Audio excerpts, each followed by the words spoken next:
제가 아는 선교사님 한 분이 선교 사역을 하다가 감옥에 갇히게 됐습니다. 감옥에 갇혔다는 소식을 듣고 그 선교사님을 후원하는 교회에서 집사님 한 분을 보내서 선교사님을 도와드리도록 그렇게 보내드렸습니다.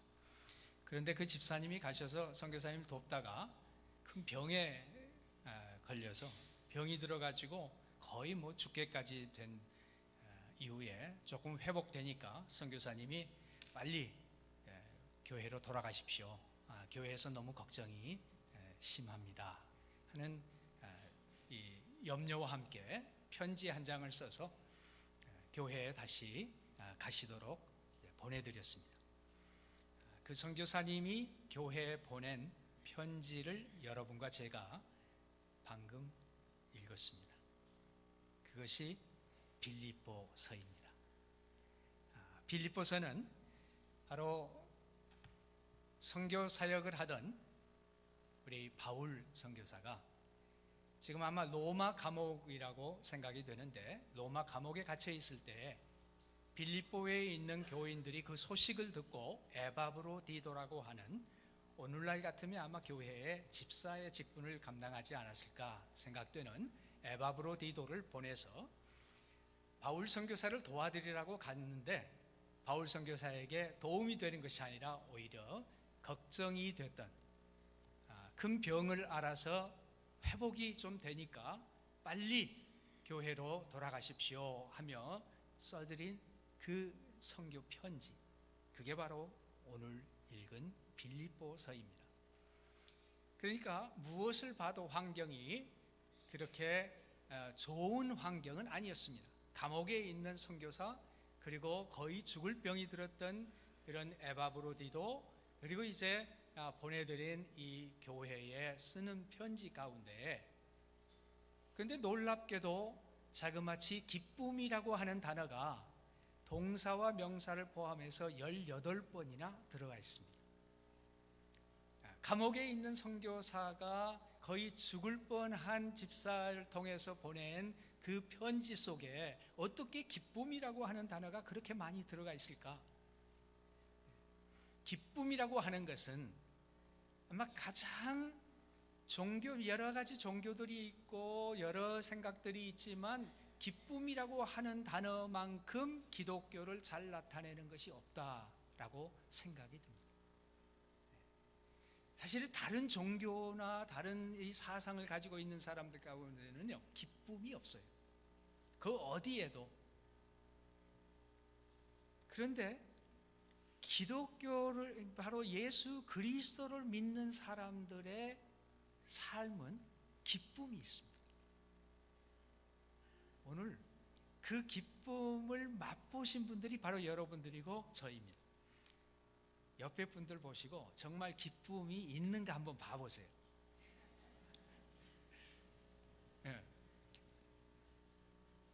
그 기쁨이 그냥 느껴져야 돼요. 저도 많은 세상의 사람들을 만나봤지만 그 사람들 만나서 보면은요, 예수 믿는 사람은 그냥 느껴져요. 알게 돼요. 어떤 환경에 있어도 얼굴에 기쁨이 그냥 스며나는 거야. 그런데 기쁨이 없다고 하는 것은 무언가가 문제가 있죠.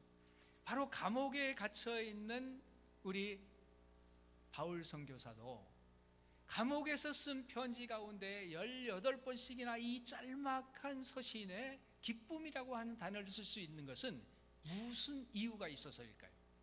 어떻게 돼서 그렇게 할 수 있었을까요? 오늘 봉독하는 성경에 특별히 3절부터 5절을 보면, 내가 너희를 생각할 때마다 나의 하나님께 감사하며 간구할 때마다 너희 무리를 위하여 기쁨으로 항상 간구함은 너희가 첫날부터 이제까지 복음을 위한 일에 참여하고 있기 때문이다. 기쁨과 감사가 있을 수 있는 것은 바로 빌립보 교회를 생각하면서 기도할 수 있었는데, 그 빌립보 교회를 생각하면 어떤 교회냐 하면 복음을 위한 일에 함께 참여하는 때문이다 라고 말하는 것입니다. 여기에 참여라고 하는 단어는 우리가 잘 알고 있는, 영어로 번역을 하면 펠로우십이라고도 번역을 하는, 아니면 또 participant, 또 participating 한다, 아니면 파트너링 한다, 이런 식으로 번역을 하는 코이노니아라고 하는 단어입니다. 우리 사도행전 2장의 교회의 가장 큰 특징 중에 하나가 저들이 서로 떡을 떼며 교제하더라라고 하는 그 단어가 바로 이 코이노니아 단어입니다. 근데 여기서 복음을 위한 일에 참여한다라고 하는 단어가 코이노니아예요. 그래서 복음 안에서 교제함을 바로 바울 사도는 복음에 참여한다고 했고, 그것을 생각하면 기쁘다고 얘기를 했습니다. 기쁨이 있을 수 있는 그 이유는 복음 안에서 바울은 빌립보 교회만 생각하면 감사하고 기도할 수 있는 관계였어요. 그리고 또한 바울 선교사가 빌립보 교회를 생각하고 기도할 뿐만 아니라 빌립보 교회도 바울을 생각하며 기도하는 관계, 바로 서로가 기도하는 관계가 되었기 때문에 복음 안에서의 참여함이라고 이렇게 말하고 있는 것입니다. 1장의 19절을 보면은 바울 선교사는 이렇게 얘기합니다. 이것이 너희의 간구와 예수 그리스도의 성령의 도우심으로 나를 구원에 이르게 할 줄 아는 거로라고 말합니다. 그것은 뭐냐 하면은 지금 감옥에 갇혀 있는 이 바울 선교사가 여러분들의 기도하시면 그 여러분들의 기도와 예수 그리스도의 성령께서 도우셔서 내가 아마 감옥에서 나올 것 같습니다. 그래서 나는 사실 여기서 그냥 죽으면 천국이니까 너무 좋은데, 내가 해야 할 일이 있는 것 같아서 하나님이 나를 아마 감옥에서 나오게 하실 것 같은데, 그 일을 어떻게 이루어 주시냐 하면 여러분의 간구와 그리고 예수 그리스도의 성령의 도우심으로 이루어질 거라는 거예요. 여러분의 기도의 간구가 얼마나 중요하냐 하면 바로 그 기도의 간구를 통해서 성령이 일하시는 것인지, 아니면 바로 여러분의 기도와 그리고 성령의 도우심을 거의 같은 것에다 나왔어요. 그만큼 여러분의 기도가 중요합니다라고 말하는 것입니다. 그래서 바울 선교사는 내가 여러분들을 위해서 기도하고 여러분은 저를 위해서 기도할 때에 하나님께서 일하시는 것을 보여주고 있습니다. 이것이 복음 안에서의 교제함입니다. 그렇기 때문에 기쁨이 그렇게 넘칠 수 있었던 거예요. 우리는 여러분들의 사역자, 교역자들을 위해서 오늘 집사님 대표 기도를 하시면서 기도하셨습니다. 저는 그런 기도가 정말 필요하다고 생각을 해요. 여러분들이 우리의 담임 목사님 그리고 여러 부목사님, 교역자들을 위해서 하는 기도, 그 기도를 통해서 하나님께서 또 일을 하실 것이기 때문에 기도를 해드려야 됩니다. 그리고 담임 목사님이나 교역자들은 또 여러분들을 생각하면은 생각만 해도 기쁘고 감사해서 그 감사함으로 기도하게 될 겁니다. 이것이 복음 안에서의 진정한 교제예요. 그것이 코이노니아예요. 교회에서는 그게 넘쳐나요. 그래서 목사님이 여러분 개인 가정들을 위해서, 개인들을 위해 생각만 하면은 기쁘고 생각만 하면은 감사해서 기도할 수 있는 관계, 그래야 기쁨이 넘쳐나는 것입니다. 그런 관계가 바로 템피 장로교회에 계속해서 일어나기를 바랍니다. 그리고 복음 여러분들이 후원하신다고 하는 바로 선교사님들, 그 선교사님들과는 그냥 돈만 보내는 것이 아니라 그 선교사님들이 템피 장로교회를 생각하면 기쁘고 감사해서 기도할 수 있고, 여러분들은 그분들의 기도의 제목들을 보고 기도할 때에 하나님께서 일하실 줄 믿습니다. 두 번째는 어떻게 복음 안에서 교제한다고 얘기를 하냐면 2장에 가서 25절을 가서 보면 에바브로디도를 설명을 하고 있습니다.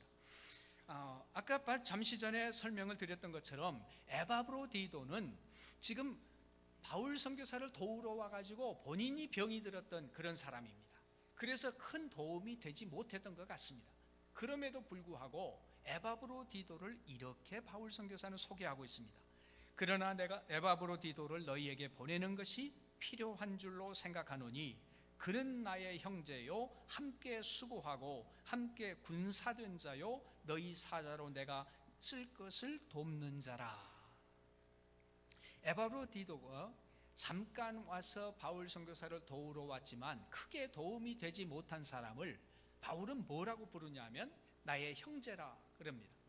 물론 예수 그리스도 안에 형제라고 하는 것은 쉽게 이해가 됩니다.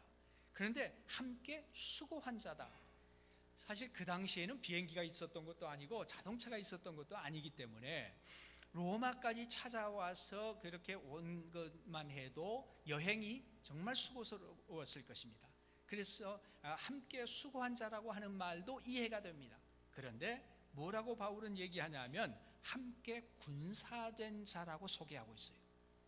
그를 부르고 있습니다. 여러분, 바울 선교사를 생각할 때 그분의 성품이 어떤 분 같습니까? 바울 선교사는 정말 원리 원칙주의자였던 것 같아요. 그리고 바울 선교사는 한 사람들을 그렇게 쉽게 이렇게 격려하고 이런 분이 아니었던 것 같아요. 무엇을 보면 알 수 있냐면 바울이 1차 전도 여행을 갔을 때 바나바와 함께 떠났을 때에 마가 요한을 데리고 갔습니다. 그런데 마가 요한이 그때 좀 어렸었던 것 같아요. 그래가지고 마가 요한이 가다가 보니까 이게 선교 여행이 너무 힘들어요. 그래서 중간에 포기를 해버렸습니다. 그리고 돌아갔어요. 그리고 나서 1차 여행을 마치고 나서 2차 여행을 떠나게 되는데 바나바는 항상 사람들을 격려하는 그런 사람이었어요. 그리고 바나바는 바울도 이렇게 데리고 와서 교회에 소개를 했던 그런 사람이었습니다. 그러니까 바나바가 바울, 우리 마가 요한을 다시 한번 기회를 주자. 그래서 다시 우리 선교 여행에 동참하도록 하자. 그러니까 바울이 뭐라 그랬냐면 안 돼요. 한마디로 NO. 선교 여행에 동참했다가 중간에 그만둔 사람을 또 동참을 시켜요? 안 됩니다. 그런 사람은 함께 할 수 없습니다. 그래가지고 바나바가 그래도 같이 좀 하면 안 돼? 안 됩니다. 성경은 뭐라고 그러냐면 심히 다투고 헤어졌다고 그래요. 그러니까 바울 하면은 성격이 아무리 봐도 우리 양성일 목사님 같은 분은 아닌 것 같아요. 바울은 원리원칙주의자였어요. 그런데 이분이 그 짧게 와서 섬기다가 제대로 섬기지도 못하고 돌아간 에바브로디도를 함께 군사된 자라고 얘기하는 것은 정말 대단한 칭송이에요. 왜 그랬을까요? 바울은 그것을 30절에 이렇게 표현하고 있습니다. 빌립보서 2장 30절에는 그가 그리스도의 일을 위하여 죽기에 이르러도 자기 목숨을 돌보지 아니한 것은 나를 섬기는 너희의 일의 부족함을 채우려 함이라. 그리스도의 일을 위하여 죽기에 이르러도 자기의 목숨을 돌보지 아니한 그 자세, 자기 목숨을 돌보지 않고 그리스도의 일을 위해서 정말 죽어도 내가 이렇게 하겠습니다라고 하는 그 자세를 귀하게 보았던 겁니다. 그래서 그 자세를 보고 바울은 에바브로디도를 함께 군사된 자라고 그랬어요. 함께 군사돼 가지고 전투에 나가자마자 그냥 총 맞아서 쓰러진 그런 사람. 그런데 그런 사람은 함께 군사된 자다. 저희는 여기에서 복음 안에 진정한 교제, 복음 안에 참여한다고 하는 것은 우리가 어떤 많은 일을 이루어서 그것이 큰 것이 아니라 우리의 자세가 어떻게 되었느냐 하는 것을 하나님은 귀하게 여기신다는 것을 가르쳐주고 있습니다.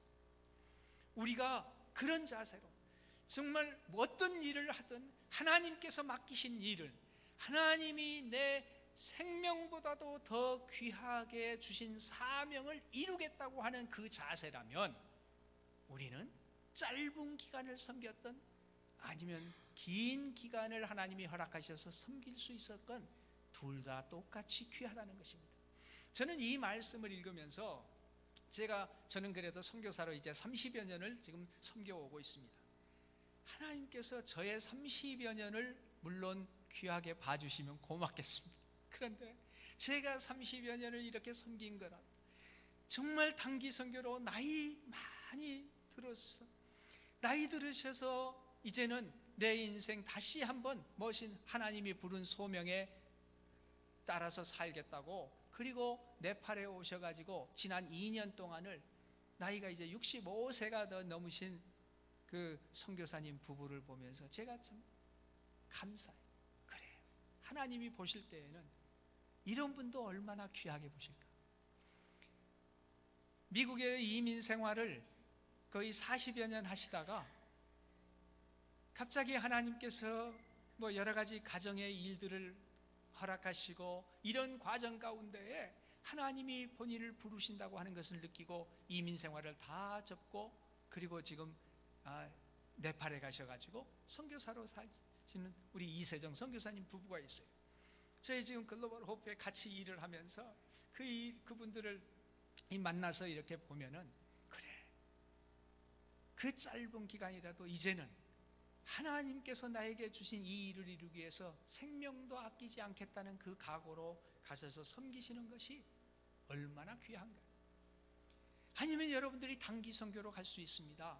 단기 선교로 가서 비록 일주일 아니면은 뭐 며칠을 섬기더라도 여러분들이 가실 때 그 자세가 정말 예수 그리스도의 일을 위해서 내가 생명까지 목숨까지도 아끼지 않겠다라고 하는 그런 각오로 가신다면 하나님께서 주실 상급은 장기 선교사나 단기 선교사나 저는 똑같다고 믿어집니다. 그만큼 바울 선교사는 에바브로디도를 함께 군사된 자라고 불렀습니다. 그래서 우리가 섬길 때에 하나님이 어떤 일들을 맡기실 때에 어떤 자세로 하느냐에 따라서 우리는 함께 군사된 자가 될 수 있는 것입니다. 그런가 하면은 바울 선교사는 복음 안에서의 교제함, 복음 안에 참여함을 또한 이렇게 표현해 주고 있습니다. 세 번째로 우리 빌립보서 4장 10절부터는 이런 말씀을 하고 있습니다. 자, 지금 이 모든 배경을 제가 설명을 드렸습니다마는 바울 선교사가 지금 빌립보 교회에서 보내준 헌금을 에바브로디도 편에 받았습니다. 그래서 그 헌금을 받고 에바브로디도가 아프게 돼서 이제 다시 돌려보내면서 바울 선교사는 보내준 헌금과 이런 것을 감사하다고 하면서 쓰는 편지입니다. 그런데 그 서신의 10절을 여러분이 보시면은 4장 10절에 이렇게 표현하고 있습니다. 내가 주 안에서 크게 기뻐함은 너희가 나를 생각하던 것이 이제 다시 싹이 남이니 너희가 또한 이르리 위하여 생각은 하였으나 기회가 없었느니라. 내가 궁핍함으로 말하는 것이 아니니라. 어떠한 형편이든지 나는 자족하기를 배웠노니 나는 비천에 처할 줄도 알고 풍부에 처할 줄도 알아. 모든 일 곧 배부름과 배고픔과 풍부와 궁핍에도 처할 줄 아는 일체의 비결을 배웠노라. 내게 능력 주시는 자 안에서 내가 모든 것을 할 수 있느니라. 그러나 너희가 내 괴로움에 함께 참여하였으니 잘하였도다. 빌립보 사람들아, 너희도 알거니와 복음의 시초에 내가 마게도니아를 떠날 때에 주고받는 내 일에 참여한 교회가 너희 외에 아무도 없었느니라. 데살로니가 있을 때에도 너희가 한 번뿐 아니라 두 번이나 나의 쓸 것을 보내었도다. 내가 선물을 구함이 아니요 오직 너희에게 유익하도록 풍성한 열매를 구함이라. 내게는 모든 것이 있고 또 풍부한지라. 에바브로디도 편에 너희가 준 것을 받음으로 내가 풍족하니 이는 받으실 만한 향기로운 제물이요 하나님을 기쁘시게 한 것이라. 여기까지 지금 바울 선교사가 쓴 편지를 읽어보면 어떤 생각이 드십니까? 그냥 쉽게 이해하기 위해서 이렇게 제가 한번 설명을 해보겠습니다. 여러분이 후원하는 선교사님에게 선교비를 보내드렸어요. 선교위원회에서 작성을 해서 선교사님 참 수고가 많으시죠, 이러면서 선교비를 우리 김 선교사님한테 보내드렸더니 김 선교사님이 그 선교비를 받고 나서 내가 참 기쁩니다. 그래서 선교비를 받았으니까 참 기쁘다고 얘기하나 이랬더니 그 다음 하는 얘기가, 저는 선교비가 있어도 좋고 없어도 좋습니다. 내가 그저 궁핍하게 사는 것도 배웠고 풍부하게 사는 것도 배워서 하나님이 나한테 그런 비결을 가르쳐 주셔서 이제는 내가 어떤 형편이든지 다 처할 수 있습니다. 그런데 여러분이 저에게 선교비 보내주신 건 참 잘하셨습니다. 사실은 그것이 나한테 도움이 되기보다도 여러분한테 더 큰 도움이 될 것을 내가 알기 때문에 그렇습니다. 지금 이런 편지예요. 그 편지 받으시면은 다음 주 선교위원회 임시 모임을 좀 하겠습니다. 우리 김 선교사님이 상당히 배가 부르신 것 같은데 우리가 뭐 선교사님을 꼭 구태여 이렇게 후원할 필요가 있을까요? 우리 템피 장로교회 선교위원회는 그럴 사람이 없지만 이런 정도 느낌이 가지 않아요? 아니 선교사가 말이야, 선교비를 받고 나서 전혀 감사한 마음이 없어. 그리고 오히려 여러분들을 위해서 여러분들한테 더 좋은 일이니까 내가 이렇게 기쁩니다. 이럴 수가 있나? 이런 생각을 할 만한 그런 뉘앙스의 편지예요. 그런데 바울은 지금까지요, 기쁨이라고 하는 단어를 정말 18번이나 얘기하면서 기뻐하다 내가 다시 말하느니 기뻐하라 막 이러면서 빌립보 교인들한테 기뻐하라고까지 한 분이 여기 와서는요 처음으로 크게 기뻐한다고 그래. 내가 크게 기뻐한다. 근데 그 크게 기뻐하는 이유가 뭐냐 하면은 바울 선교사가 내가 크게 기뻐하는 이유는 빌립보 교인들이 이제야 신앙의 성장이 있고 이제야 빌립보 교인들이 정말 헌신의 비밀을 깨달았구나, 그것을 생각하니까 크게 기쁘다는 거예요. 헌신의 비밀이 뭐냐 하면은 바울 선교사님 10절에 이렇게 얘기합니다. 여러분들이 그동안에 저를 선교비를 몇 번 보냈습니다. 그래서 제가 그런 걸 받았습니다. 그런데 그동안에 또 선교를 하려고 했지만 기회가 없었습니다. 아마 바울과 연락이 끊어졌든지 어떻게 했든지 기회가 없었던 것 같아요. 그랬는데 이번에 바울이 감옥에 갇혔다는 얘기를 듣고 여러분들이 생각을 하고 있었지만 기회가 없었는데 이번에 그 기회를 놓치지 않고 여러분들이 선교비를 보낼 수 있게 되었습니다. 그 말이에요. 그거는 뭐냐면 헌신의 비밀은 헌신도 기회라는 거예요. 아무나 할 수 있는 게 아니에요. 하나님께서 언제든지 기회를 주시는 건 아니에요. 하나님께서 기회를 주실 때 그 기회를 놓치지 않은 것을 보니까 내가 이렇게 기쁘다는 겁니다. 헌신할 수 있는 것도 기회입니다. 우리의 삶에 아무 때나 헌신할 수 있는 기회가 주어지는 게 아닙니다. 저는 많은 여러분들을 만났을 때 그 여러분들이 하시는 말씀이 정말 공통적으로 하시는 몇 분의 말씀들이 있어요. 뭐냐 하면 내가 전에 좀 많이 있을 때 할 걸 지금은 내가 할 능력이 없습니다. 그런 기회를 놓친 분들의 한탄 소리를 저는 많이 듣습니다. 그러지 마세요. 기회가 있을 때 하나님이 기회를 주시면 그 기회를 놓치지 마시기 바랍니다. 어떤 기회든지 하나님께서 그 기회를 주시면 기회를 놓치지 않는 여러분이 되시기를 바랍니다. 그런데 여기서 바울은 또 기쁜 이유가 있어요. 왜 그러냐면 빌립보 교인들이 이렇게 자신들을 내어놓을 때에 하나님은 빌립보 교인들을 최대한으로 써주실 것을 알기 때문에 바울의 고백을 보세요. 바울도 자신을 내어놓으니까 하나님이 바울에게 풍부에도 처할 줄 알고 공핍에도 처할 줄 아는 비결을 알게 하시고 내게 능력 주시는 자 안에서 내가 모든 것을 할 수 있느니라라고 고백하는 사람이 되었어요. 바울이 자신이 이렇게 고백할 수 있었던 것처럼 바울은 이제 빌립보 교인들도 여러분이 그렇게 헌신을 하시면 하나님이 여러분을 나를 써주는 것처럼 여러분을 그렇게 쓰실 것입니다 하는 것을 알고 있었기 때문에 하나님이 여러분에게 허락하신 은사들을 맥시마이즈 해주실 수 있는 것을 알기 때문에 맥시멈으로 개발시키셔서 하나님의 영광을 위해서 쓰일 것을 알기 때문에 바울이 그렇게 크게 기뻐한다는 거예요. 헌신은 비밀이 뭐냐 하면 우리가 하나님께 드리면 하나님은 우리를 더 크게 쓰신다는 겁니다. 우리가 하나님께 조그마한 것을 드리면 하나님은 그것을 크게 만들어서 쓰신다는 거예요.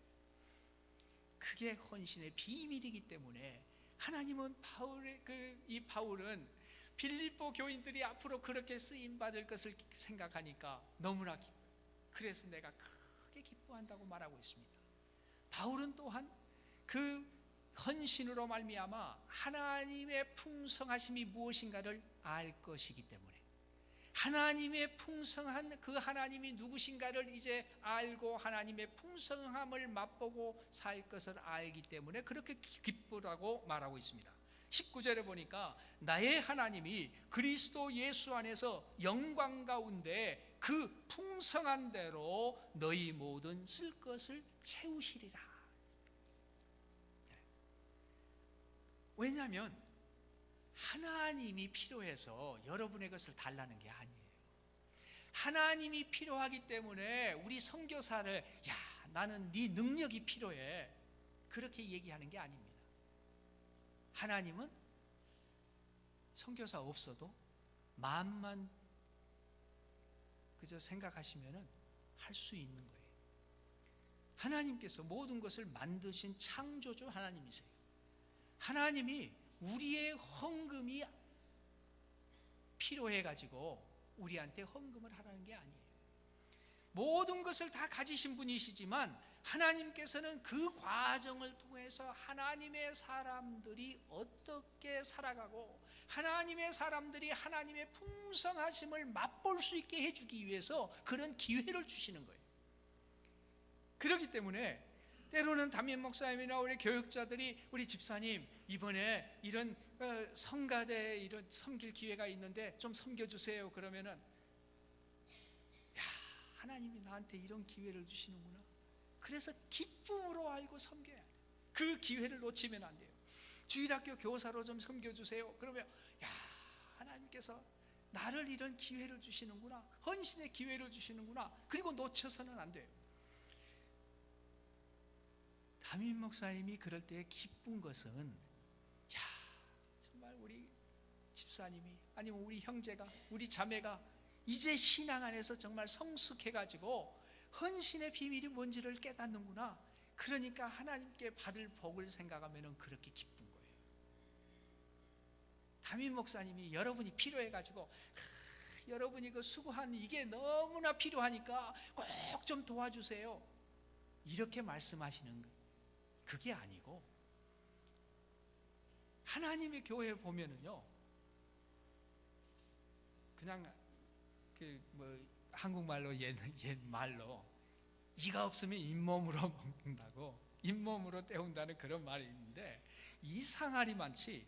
하나님의 교회는 보면은요, 이분 없으면 절대 일이 안 될 것 같은, 그런데 그분이 없어도 보면 돼. 그게 하나님이 하시는 일이에요. 그러니까 헌신의 기회가 오면은요, 하나님은 사실 나 없어도 충분히 일하실 수 있는 분이에요. 그런데 나에게 그런 기회를 주신다는 걸 생각을 하면 감사하고 감격해서 기쁘게 그 일을 놓치지 말아야 돼요. 그렇게 되면 하나님이 나에게 주신 그 은사들을 맥시멈으로 개발시켜서 더 크게 쓰임받게 하시고, 그리고 하나님의 풍성하심이 무엇인가를 맛보게 해주신다는 거예요. 그렇기 때문에 바울 선교사는 그렇게 빌립보 교인들을 생각하니까, 빌립보 교인들이 이렇게 헌금을 내고 자기가 감옥에 갇혀 있는데 그 기회를 놓치지 않고 에바브로디도를 보낸 것이 너무나도 감사해서 기뻐서 내가 크게 기뻐한다고 말하고 있는 것입니다. 제가 지난 30여 년을 선교사로 살아오면서 저희들이 사실 하나님께 선교사로 헌신하고 살아온 때 내가 하나님께 드린 게 뭐가 있나, 아무리 생각해도 우리는 하나님께 드린 게 별로 없어요. 그런데 하나님께서 우리에게 주신 것, 하나님이 우리에게 베푸신 은혜를 생각하면은 정말 우리가 드린 것은 아무것도 없다는 생각이 드는 그런 삶이에요. 참 조심스러워요. 이런 개인 간증을 하거나 이럴 때는 참 조심스럽지만, 제가 오늘 이렇게 말씀을 드립니다. 제가 선교사로 처음에 시카고에서 선교사로 파송을 받는데 참 미주에서는 그때 그 당시만 해도 선교사로 나가는 사람이 없었기 때문에 우리 교회에서도 선교사로 나가는데 선교비가 필요하다는 것도 몰랐어요. 제가 선교사로 나간다고 그러니까 뭐라고 그러시냐면, 그러면 선교회에서 다 이렇게 대해서 보내주는 거죠? 그래요. 그래서 아니요, 제가 선교비를 모금을 해야 됩니다. 그랬더니 그래요? 그러면 우리 교회에서 뭘 해야 되나요? 교회에서 가능하면은 선교비를 이렇게 조금 이렇게 모금을 해주시면은 고맙겠습니다. 그래서 선교사가 나갈 때 선교비를 이제 같이 모금을 하도록 하고, 제가 그 교회에서 사실 저는 전도사로, 그리고 거기서 강도사로, 그리고 이제 목사 안수까지 받고 그랬던 교회인데, 저는 그렇게 선교에 불이 탔어도 교인들이 선교를 몰라요. 그러니까 뭐 선교사 나간다고 그러니까 저를 붙잡고 가지 말아라, 가지 말고 우리 지금 뭐 유스 미니스트리가 필요하고 우리 교회에 필요한 일이 많은데 뭐 거기까지 가냐 이러면서 붙잡는 사람들이, 뭐 시카고 한국일보 기자도 저를 붙잡더라고요. 시카고 지역에 우리 이렇게 지금 유스 미니스트리 오일이 이렇게 잘 되고 있고 이런 게 필요한데 가면 어떻게 합니까? 그래도 이런 일들은 다른 분들이 할 사람들이 있습니다. 그런데 선교지에는 할 사람이 없으니까 제가 꼭 가야 될 것 같습니다. 그리고 정말 뿌리치고 갔습니다. 4살짜리 하고 1살짜리 아들 둘을 데리고 시카고에서 공항에 떠났는데, 원래는 태국으로 떠났어요. 태국 선교사라고 해서 태국 가는 비행기표까지 다 사가지고 떠났는데, 한국을 거쳐서 한국에서 이제 선교회 여러 교육과 이런 것들이 있어서 그걸 잠깐 하고 태국으로 가기로 했는데, 저는 결국은 태국 선교사가 되지를 못했습니다. 그러니까 자꾸 필리핀 선교사라고 그래요. 하나님, 저는 태국을 위해서 지난 3년 동안 정말 태국 사람이 꿈에 나타나가지고 저에게 막 태국 사람이 나타나서 제가 사와리 가하면서 인사하며, 그러면 막 태국 사람이 뭐라고 하는데 내가 다른 말을 모르겠어요. 그래서 푸파사타이 마이다이, 그 말에 내가 태국 말을 할 줄 모릅니다. 그것까지는 알아요. 그리고 나서 일어나가지고 바울 사도에게 마게도냐의 환상을 보여준 것처럼 나에게 태국인의 환상을 보여준 거 봐라, 그러니 하나님이 나를 통해서 엄청난 일을 이루실 거다, 이런 기대를 가지고 태국을 향해서 떠났는데 태국은 못 가고 필리핀 선교사가 된 거예요. 나는 필리핀은 절대 안 간다고 그랬어요. 왜냐하면 내가 필리핀 가서 뭐해, 거기는 뭐 캐톨릭도 많은데 거기 구교한 많은데 내가 가서 뭐하나 이랬더니요, 하나님은 다른 계획이 있으시더라고요. 필리핀에 도착한 첫날 하나님은 한 영혼을 만나게 하시더니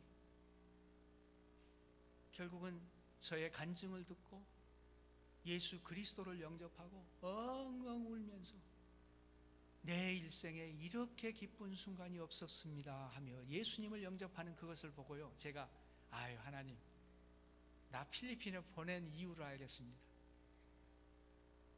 만약에 이런 일만 있다면 내가 필리핀 선교사 하지요. 그래서 제가 필리핀 선교사 됐다니까요. 공항에 들어갈 때까지도 난 필리핀 선교사 하고 싶은 마음이 없었어요. 공항에 들어갔는데, 제가 공항에 가니까 필리핀 사람이 마중 나오기로 했는데요, 3시간 반을 안 나왔어요. 3시간 반.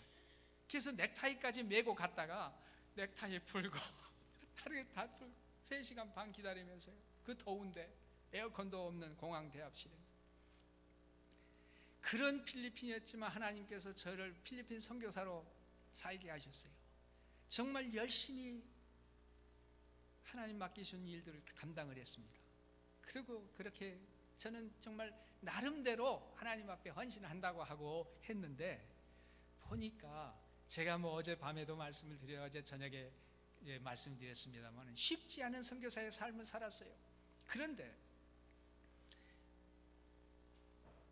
돌아와가지고 제가 안식년을 6년 반 만에 와가지고 안식년을 와서 안식년을 하는데, 저는 어떻게 필리핀 선교사인데 왜 또 필리핀 일만 맡기지를 않고 미얀마 일을 또 맡기십니까? 그래가지고 제가 미얀마에 미얀마를 92년부터 다니기 시작을 했어요. 그 가서 보니까 꼭 신학교 건물이 필요한 거예요. 신학생이 25명이 있는데 이 신학생들이 그 좁은 집에 25명이 다 같이 자고 있고, 거기 신학교 교장, 내 친구 신학교 교장이 막 결혼해가지고 거기서 같이 살고 있어요. 한 집에 25명이. 집도 크지도 않은 집인데, 그걸 보고 하나님, 우리가 정말 이 학생들을 위해서 신학 공부하는데 건물이 필요합니다. 그래서 건물을 좀 주셨으면 좋겠습니다. 그리고 기도를 하는데 하나님이 돈을 그렇게 빨리 안 주세요. 제 아내가 기도를 하는데 마음에 좀 부담되는 게 있다는 거예요. 그래서 아니 뭔데요? 그랬더니 사실은 우리 큰아들이 스데반인데, 스데반이 어려서부터 용돈을 받거나 선물을 받으면 그 돈을 항상 이렇게 모아놓는 그런 돈이 있는데, 언젠가 대학을 갈 테니까 대학 갈 때 조금이라도 우리가 도움을 주자 해서 이거를 모아놓고 있었는데, 이게 모아놓은 게 마음에 걸립니다. 지금 신학교를 짓겠다고 우리는 모금하겠다는데 우리한테 이 조그마한 돈이 있다는 게 마음에 걸리니까 이것을 내놓읍시다 그래요. 그래서 저는 있는지도 몰랐기 때문에 그러면 우리 스데반 거니까 스데반한테 물어봅시다. 그래서 스데반에게 물었어요. 스데반, 사실은 이렇게 해서 엄마가 이만한 돈을 지금까지 낼 것인데 이렇게 모아놨다. 근데 지금 우리가 기도하듯이 미얀마에 신학교를 건축을 하려고 하는데 돈이 필요하다. 근데 이걸 우리가 건축 헌금에 냈으면 좋겠는데 너는 어떻게 생각하니? 그랬더니 왜 그렇게 하세요? 그래? 스데반, 그러면 너 대학 갈 때 우리가 돈이 하나도 없다. 너를 도와줄 수가 없어. 예, 장학금 받아서 가지요. 그래? 그럼 그렇게 하자. 그리고 정말 우리 모든 생활비와 이런 걸 다 모아가지고 하나님이 허락하신 모든 것을 다 모아서 미얀마에 보내가지고 집을 하나 사서 거기서 신학교를 시작을 했습니다. 그래서 그렇게 해서 신학교가 하나 세워졌어요. 그리고 거기에 이제 학생들이 들어오고, 학생들이 70여 명이 들어오고, 지금 계속해서 이제 이 신학대학이 운영이 되게 됐습니다. 그러면 이제 그때부터는 제가 계속해서 이 미얀마에 있는 신학교를 후원을 이제 계속 하고 운영을 같이 해온 겁니다. 근데 우리 큰 아들이 이제 대학에 갈 때쯤 됐어. 하나님의 은혜로 꽤 공부를 잘해서, 하나님, 은근히 이제 선교사니까, 하나님, 그래도 선교사 아들이 좋은 대학 갔다고 하면 얼마나 좋습니까? 하나님도 좋고 나도 좋고 그러니까 좋은 대학 좀 가게 해주세요. 학교에서도 뭐 꽤 괜찮은 대학의 애플리케이션을 쓰라고 하고, 그래서 좋은 대학의 애플리케이션을 썼는데 합격 통지서가 와야 되잖아요. 근데 통지서가 안 오는 거예요. 그리고는 대학에서 뭐라고 하냐면 웨이트리스트에 걸려 있다고, 대기자 명단에 걸려 있다는 거예요. 참 하나님, 이게 일하시는 게 묘하네. 하나님, 아니 우리가 그래도 이렇게 선교사로 이만큼 헌신하고 이렇게 했으니까 하나님 좀 알아서 착 해주셔야 하나님의 은혜입니다 이러면서 속으로는 내가 그래도 이렇게 아들 잘났습니다 이럴 것 같은데 하나님이 그러질 않으셔. 그래서 대기자 명단에 들었다 그래서 근데 또 제 아내는 보면은 저보다 믿음이 좋아. 계속 기도합시다.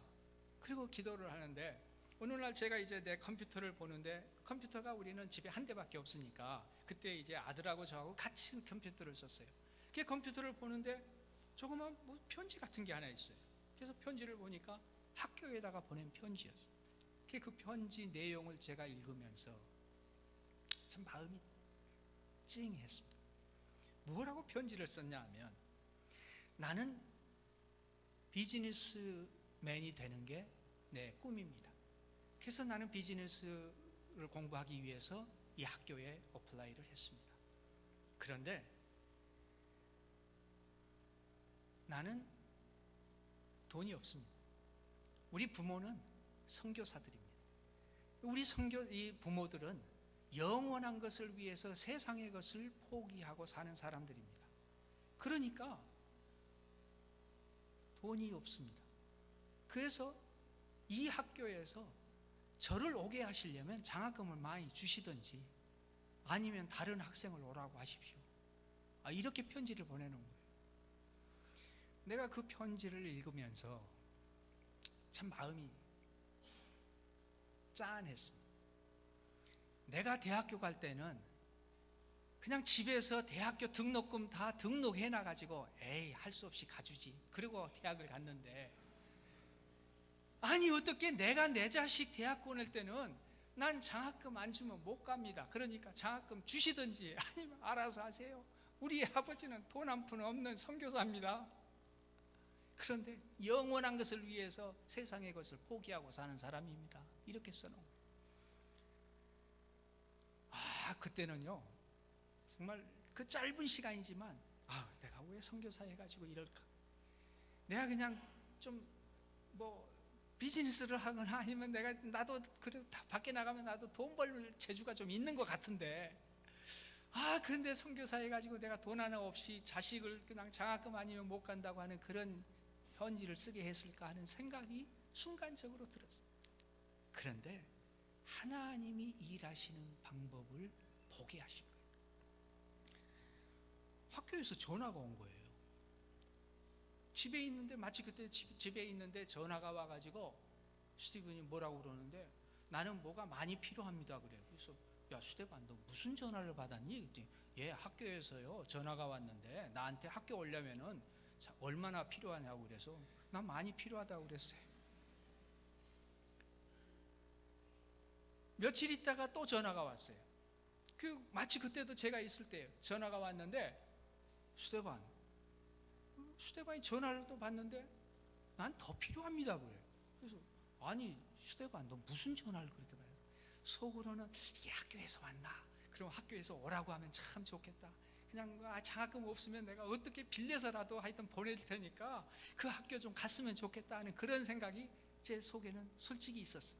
그런데 스테반이 난 뭐 더 필요합니다 그래. 야 스테반, 너 무슨 전화를 그렇게 받았어? 그랬더니 학교에서 장학금 이만큼 된다고 올 수 있냐고 그래서 나 더 필요하다고 그랬어요.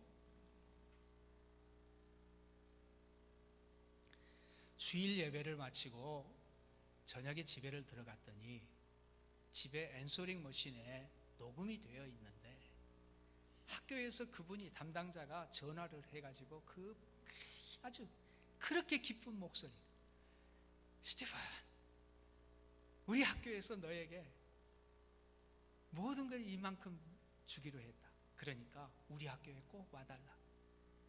아마 우리 학교에 오는 것이 가장 좋은 조건일 것이다.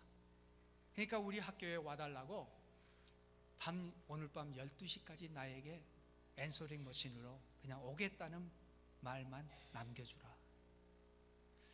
그래서 12시 다 돼가지고 가볼까? 가겠다고 했어요. 하나님께서 일하시는 것이, 저는 그걸 보면서 정말 하나님의 일하심은 놀랍다. 우리의 적은 것을 들여서 하나님 나라에 쓰임받을 수 있도록 우리의 적은 것을 드렸는데, 그리고 그냥 잊어버리고 우리 스테븐은 하나님 생각지도 않고 장학금 받아서 가지요 했는데, 하나님께서는 수년 후에 그 모든 장학금을 다 준비해 두시고 그냥 주시면은 지가 잘나서 그랬다고 할까 봐서 하나님이 해주신다는 것을 알게 하기 위해 그렇게 하시는 모습을 보면서요, 하나님이 살아계신다고 하는 게, 하나님이 우리를 무시하지 않고 기억하고 계신다는 게, 하나님이 우리의 모든 필요를 채우신다고 하는 말이 거짓이 아니라고 하는 것이 너무나도 절실하게 느껴지는 것을 경험했습니다. 하나님이 우리 삶에서 헌신을 기회를 주십니다. 헌신할 수 있는 기회를 주실 때 그 기회를 놓치지 않는 우리가 되기를 바랍니다. 하나님께서 우리에게 헌신을 요구하시는 것은 우리 것을 뺏어가기를 원하는 것이 아니라 우리를 최대한으로 개발해서 더 크게 쓰임받기를 원하시는 하나님이신 것을 믿기 바랍니다. 하나님께서 우리에게 헌신을 요구하실 때에는 하나님의 풍성함을 맛보게 하신다고 하는 것을 알고, 우리가 어떠한 헌신의 기회든지, 우리의 삶을 드리는 기회가 됐든, 우리의 은사를 드리는 기회가 됐든, 우리의 시간을 드리는 기회가 됐든, 아니면 오늘 선교 헌신 예배로서 선교의 선교 헌금을 작정하는 그러한 기회가 됐든, 어떤 기회가 됐든 하나님을 의지하고 그 기회를 놓치지 않고 우리 삶에 허락하시는 하나님을 더 감격하고, 그 하나님 때문에 우리가 기뻐하고, 그 기쁨 때문에 다른 사람과 나누며 사는 나그네가 되어주시기를 주 예수 그리스도의 이름으로 축원드립니다.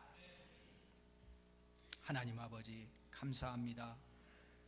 정말 우리의 나그네 삶 복이 되도록 우리를 부르시고 나그네 되게 하시고, 또한 우리 내일의 희망이 있기 때문에 오늘 살아가는 나그네 되게 하시고, 어떠한 힘들고 어려운 역경이 있다 할지라도 그 역경을 살아가는 나그네 되게 하시며, 이제는 우리의 삶에 허락하신 그 큰 기쁨을 우리가 이웃과 많은 민족과 나누며 사는 나그네 되게 해주심을 감사합니다.